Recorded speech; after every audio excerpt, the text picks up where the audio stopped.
Hello, and this is Dustin DaHusky, and let's talk about something not so much pandemic talk, but certainly something I'm sure a lot of you have noticed within the furry fandom.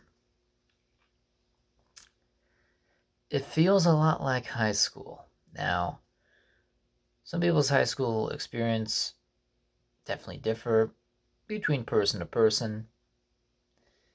Mine wasn't bad, but it was also weird at the same time. Well, let's talk about some of the aspects I think about this fandom, why it reminds me of high school. For starters, drama. I hate drama. It's not the end all thing that everyone needs to know about. It's stupid, wastes your time, wastes of effort. You could be doing better things with your time than to be going after whatever drama some local furry is doing, or a well-known furry is doing or getting himself into, or cons or meets, whatever big scoop is going on. It's kind of stupid. I'm totally bored with it, and I've always been bored. I've been bored with high school drama more than 10 years ago, and I've been bored with furry drama for the last 18 years. Although really, I've only started to know about the drama only in the last 10 years.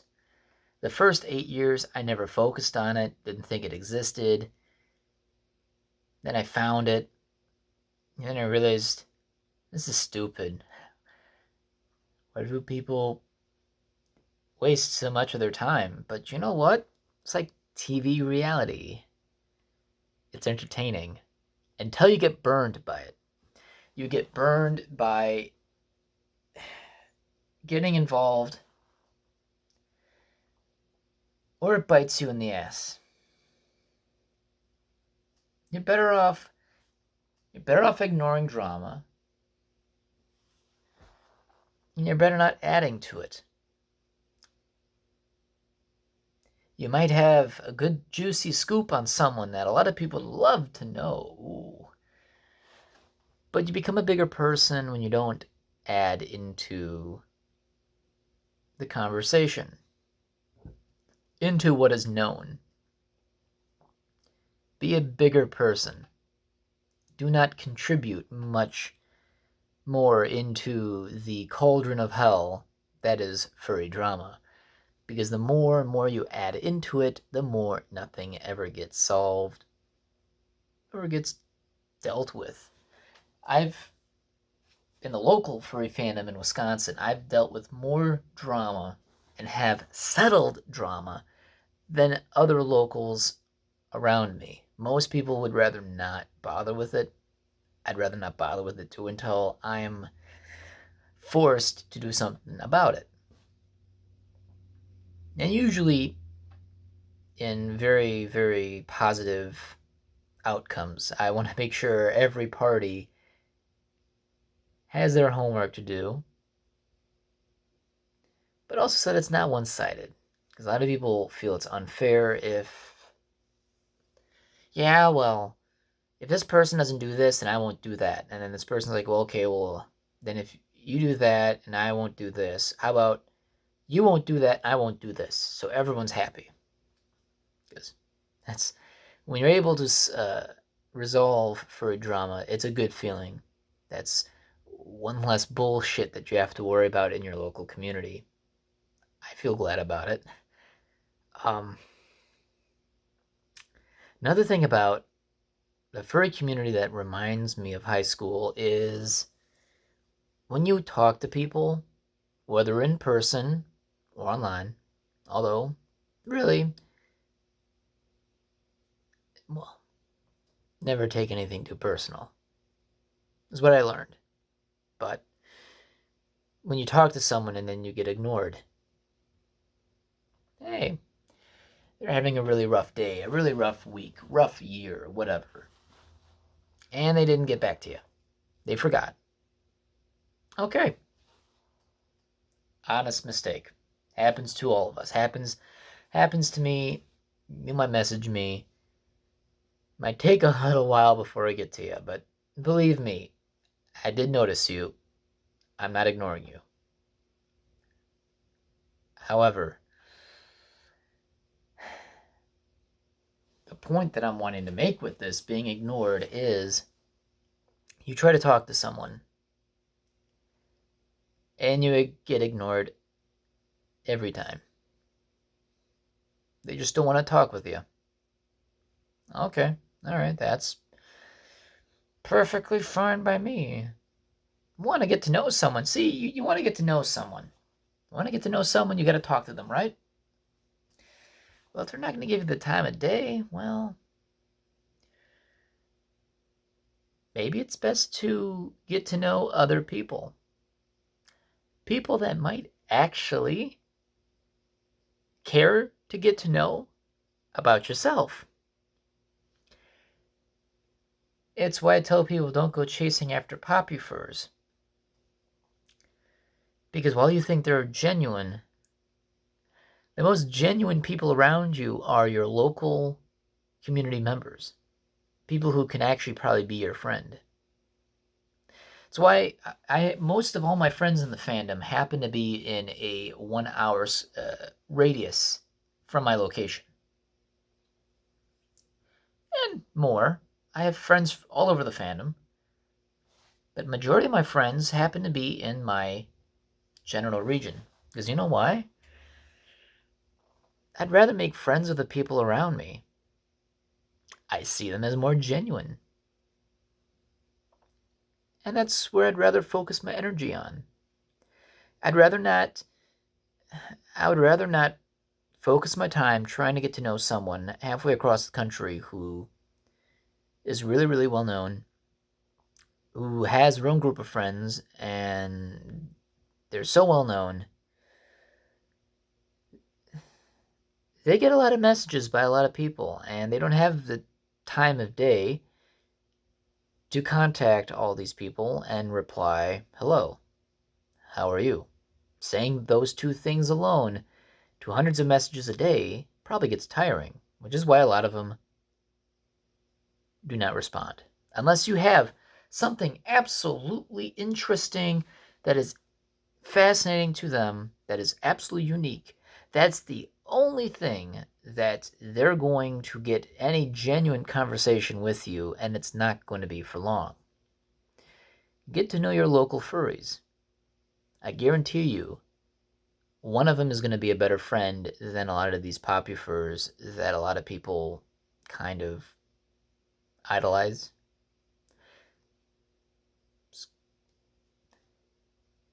It's good to believe in something.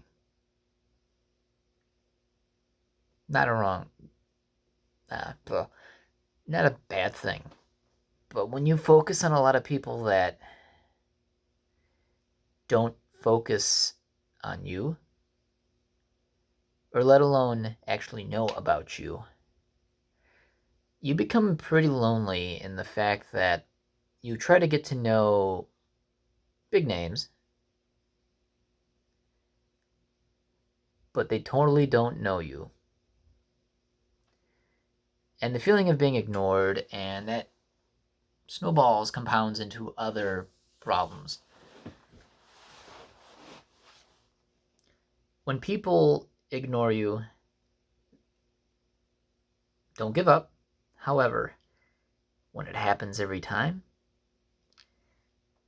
that's the sign that it's probably best to just talk to someone else. If you get a regular response from them from time to time, but they don't respond right away, they're a genuine person. They just may have a lot on their plate. But if you try talking to any of them, and you really get much of a response from them at all, you know them for years, and you try to talk to them, And if they not say much more than saying, hello, how are you? They probably don't recognize you or know you at all. Not even on your scope. And that's another thing about furries is we like to idolize people. I'm no different. However, I idolize artists, writers. It's not to say I value talent when I do see it,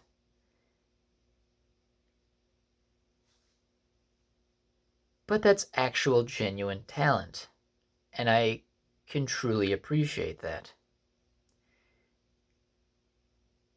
Yeah, I follow their art. However, I don't obsess about talking about them all the time. Anyone can do a YouTube show, channel, podcast. Anyone can do it. Believe me, if I can figure out how to do a podcast, so can you. Nothing special about that. However, be an artist, have some form of talent, practice that talent, and you become something. Okay, the recognition is well worth it, well substantiated, or it's not all hype. It's the real Neil. A lot of these, I don't know. I could go on a whole different video on why I'm a bit hot and cold with the term and the kind of definition of popufur. Even on WikiFur, there's more of a negative definition than there is a positive one. So I'm even more convinced that just the term popufur just needs to go away. But I do idolize my artists because they make beautiful work. They're the ones that create this fandom. Without their work, we won't have a visual for a fandom.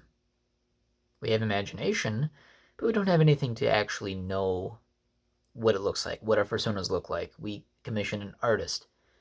These are the ones that I believe should be put more emphasis on. Yeah, you can be a very famous YouTuber, but beyond that, it's not a quality or skill that can only be achieved by a few people who've honed it for many, many, many, many, many years that never did give up. And make it a job which they try to make sure they can get by without charging too much, or they can't get any commissions, or charging too low and they're not getting enough money. Whereas making a show about the same stuff that other 30 popufurs have made made a video on is not so creative anymore. It's literally copycat culture. So, yeah. Being ignored is something I don't care about. But then again, I move on. And yeah, and the popularity thing too. I never cared about the popularity thing. The only time I ever had an instant where, okay, all right, I can see these people as being something because they are talented. So I put my artists and writers up on a pedestal.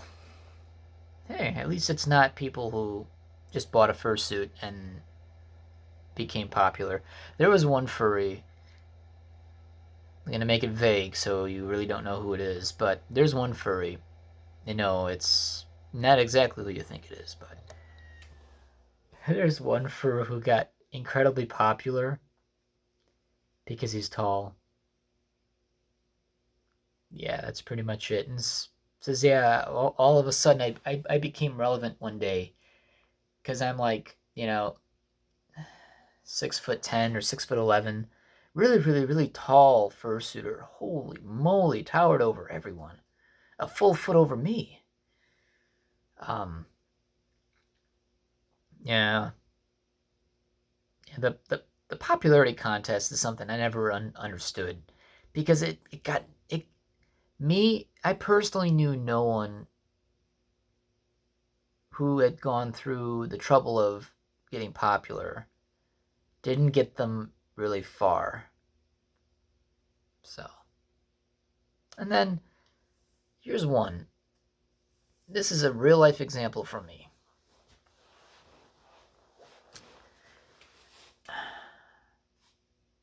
In the furry fandom, there are meanies. Yes, I have said it. There are assholes out there. Assholes, I tell you. What kind of people did he say? Assholes. So, here's an example. And I'm going to discuss a bit more about me, because I rarely ever do. And this is one of the reasons why I never talk about myself. It's why very, very rarely do anyone really genuinely get to know me anymore, because I've been burned by this a few times.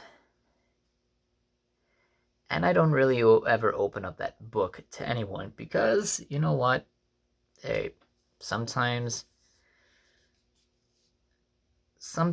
you kind of have to... Sometimes you have to put up barriers to keep yourself intact. I don't like doing so, but sometimes it's necessary. And this one example became necessary. I'm a Franco-American. My mom's French, as I mentioned before in some other episode about apartments and stuff like that. I'm legally a French citizen. I have 2 birth certificates in 2 countries. One in America, one in France. So in the legal sense, I'm a dual national. And I'm a pretty funny person. I have a good sense of humor. And you know what? Someone told me, you can't always be serious about yourself. That sometimes there is a time to laugh at yourself. And there is. You get to know yourself more when you get to make fun of yourself a bit. And you understand a bit more than you did before.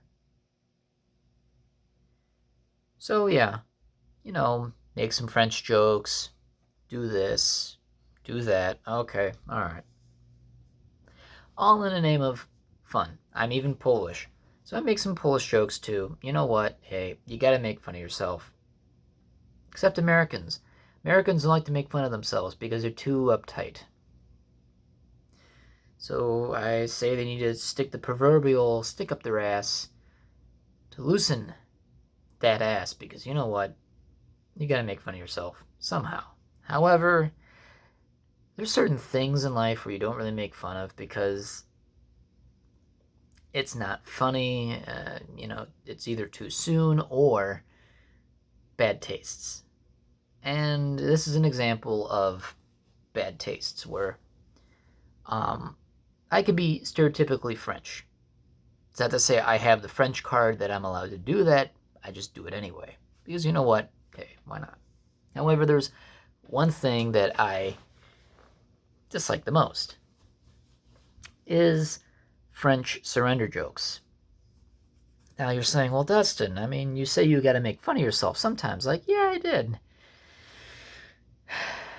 But when you grew up, from grade school all the way to high school, and you hear people tell a French surrender joke in front of your face for about 12 years at a time,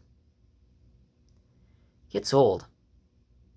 Compared to other jokes I've made about the French, about my own people, I never made a French surrender joke because, well, my family, like my French family, we have 170-year military tradition.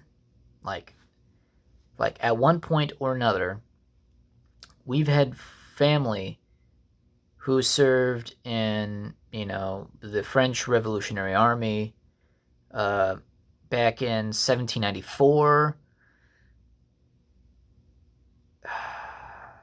there was times when we served with Napoleon, and we invaded Russia in 1813, and I have an ancestor that witnessed the burning of Moscow as he marched into the capital. That's pretty cool. My French military history is very proud because we were all conscripts. We were all forced to join the army. None of them had a choice. You served, and you had no choice in the matter, and you were sent anywhere they told you to be sent. They send you into combat. They send you into combat. There's nothing much you can do about that. But our tradition is proud because, as is tradition, we always marched back home. Even my ancestor, who got captured by the Russians in 1813 in a burning Moscow, was spent 2 years in a Russian prisoner of war camp, made it all the way across Europe by himself with nothing more than his old uniform. And what he would do is he'd rip a button off his uniform, trade it in for bread, and that's how he sustained himself from Russia all the way back to the other side of the continent in south central France, where we're all from, in the country side. Marched all the way there. And they said, as he was walking in the front door, they thought he was dead as he was holding his pants. With style. So it's these famous stories of ours that, is fucking fantastic. It's great to have this kind of information. But in World War I, we lost a lot of family. About a dozen of our ancestors went to World War I. Only really 4 of them made it back, and only one of them was discharged from the army during the war when half his face was blown off. He was a figure cassée, or broken face. So he had a prosthetic face, half a face, for the rest of his life. Apparently that gave him a lot of character. Hence, you had to make fun of yourself. He had to make sure he rolled with the punches, because life wasn't going to be easy. Well, so we lost a lot of family in World War I. We only had, because we lost so many family members in World War I, there wasn't enough family to be in the French army in World War II. However, we had one family member, I think it was like a great uncle or I forget the relation, but Antonin Vial was in the French army from 1938 when he was conscripted, or 37 to 38. I think it's like for 2 years. World War II was declared in 1939, so he was enlisted again automatically. Once during the time of war, you were automatically enlisted in European armies. Even if you're about to finish your 2-year enlistment, not really enlistment, your conscription service, you were then forced to stick it out for whatever duration of the war that was going to happen until war would end.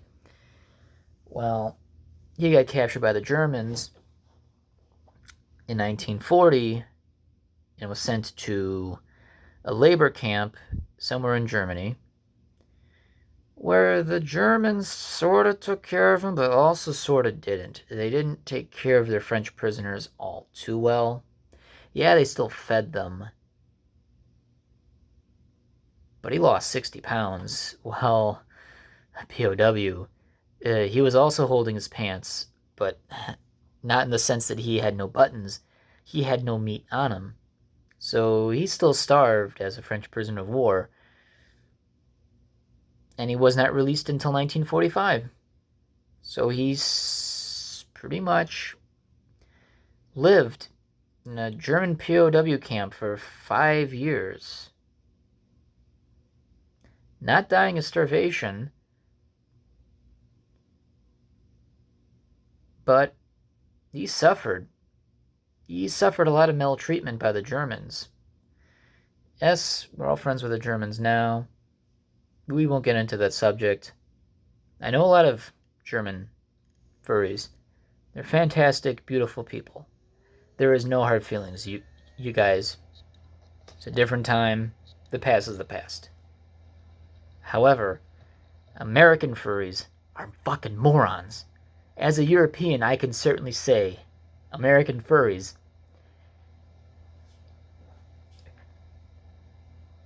Is your brain a mushroom? Because some of the shit you say is kind of hurtful and stupid at the same time. Yet, Europe, we know about the war. Don't bring it up because we know of it. But Americans love to make fun of, oh, it looks like we're gonna gotta go back into Europe because they're doing stuff again. The French never made fun of the Americans for being late for both World Wars. Yeah, we could make jokes like that, but we not, because came to our aid in World War One, came to our aid for liberation for World War Two. We're very grateful for it. But the arrogance, oh my goodness, the arrogance is just bad. So,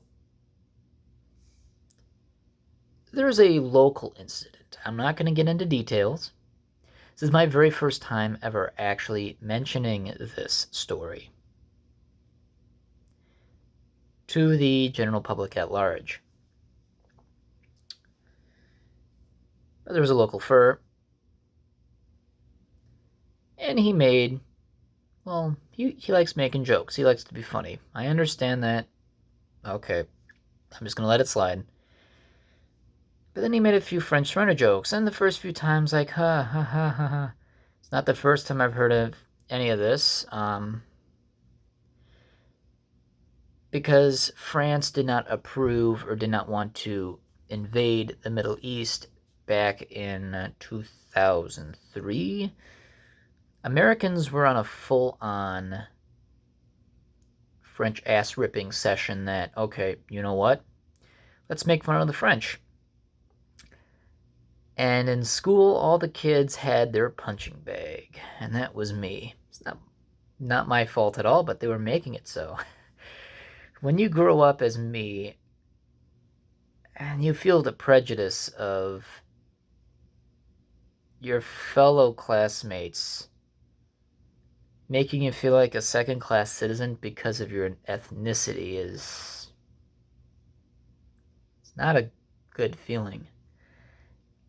I went into middle and high school, and I tried to ignore that, and they keep bringing it up. So you think furries, well, we're all a bunch of misfits anyway, so we must understand what high school felt for us. Not a fun time. I'm glad we all can understand on that level. However, some furries get the idea that, hey, they can be above that for once. And as one furry decided to make French surrender jokes. At first, did not bother me because I thought, okay, alright, well, hey, if it means that I have to go through 1 or 2 or 3 French surrender jokes to get through this, so be it. I've heard thousands of them. And all various degrees of hideousness and absolute just disgust. Because the French suffered during occupation. We have journals about the German occupation. It's not great. And what happened to my relative in German captivity, also not great. My French grandfather, he's a Maquis resistance member. He's one of only 56,000 Frenchmen recognized by the French state as someone who has done something for the war effort against the Germans. The French overall record of these people are 3 million. Of those 3 million people who have claimed that they were a member of the French resistance, only 56,000 of them were actually confirmed, with actual evidence. I'm quite proud to say that I've come from a family who have actually helped free France from Nazi tyranny.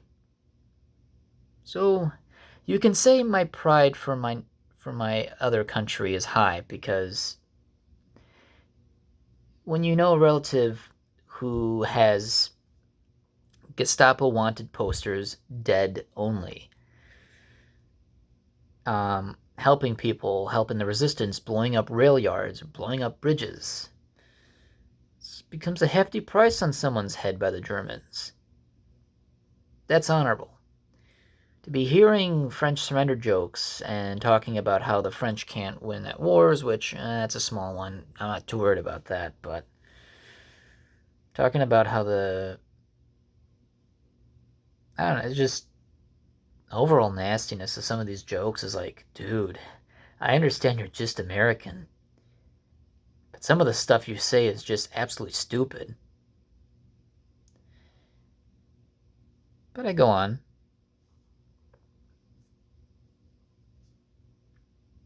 This one individual kept making jokes. It's like, okay, all right, well, I'll let him slide. Not too bothered right now. Then eventually they kept coming. That's starting getting a bit annoying. It's like, okay, obviously this is meant to poke fun. Then I say, hey, you tone it down on the French surrender jokes. You can make fun of the French all day, but I cannot laugh at dead French soldiers. I have too much pride in my family's history and its part in history, but also the sacrifice of all of our French neighbors, our family. Everyone that I've ever met has lost someone to the 2 world wars. So it's not something we can't laugh at, because there's huge loss to that. Okay. All right, well, hey, maybe things get better. Okay, perfect. Awesome. All right, I'm glad. I did not want to make a mention of that. But it is becoming too much. But I'm glad that I'm getting somewhere we can move on from this. Nope, not even close. Then he'd keep doing it. Then I got more disappointed. Got more frustrated. I asked again, hey, can you knock it off on that? Yeah, I guess. I understand you like making fun of the French in World War II. But you understand where I'm coming from. I can't laugh about that. My family suffered way too much to ever consider laughing at a joke like that. So, unfortunately, there are assholes out there. As much as I hate to say that, but examples like that is the reason why I don't like to interact with people, or even actually let people get to know me on a better level. There are certain bits of information that I don't feel like ever disclosing, because you know what? It's like, if I tell them I'm French, am I going to get the same treatment over and over again? How long do I have to keep doing this? Is it almost better off I not say a single word about who I am as just a furry but a person? You know? Fortunately, that's something I have to do. And because the furry still feels like, high school. Some people think it is high school, that, oh, yeah, you can make these jokes. Yeah, you can keep laughing at them, but you're only making yourself look bad. And unfortunately, that's so damaging that a lot of people can certainly forgive, but can't forget. That's something that I certainly can't forget. Whether if I look for apologies, the individual apologizes, sure, yeah, I can forgive. Could I still forget? Maybe not. I can certainly forgive, but I can't forget. What you still did was still wrong, but I appreciate that you understand what is wrong and what you're willing to do is right. Yeah, furry shouldn't feel like high school, but it is by certain aspects, and I try to limit it as best I can because furry means much more than that. And if I have to alter the way how I view the fandom to make it more fun for me, so be it. And if it means that some people don't ever get to know the real me, as a lot of my friends have, you know what? That's a little bit of that's a bit of information that, well, doesn't get well, let's just say it's not worth it for them. It's not worth it for me to explain. People are mean. People are rude. The idea is to not let that get you down. Find the better people. Find the better genuine people in this fandom. Get to know them. Be close with them. Make many fantastic, happy memories with them. They could be drunk, but they could be funny and fun. So it's what I think about the fandom and how it feels like high school. So just my perspective on things. We'll catch you next time.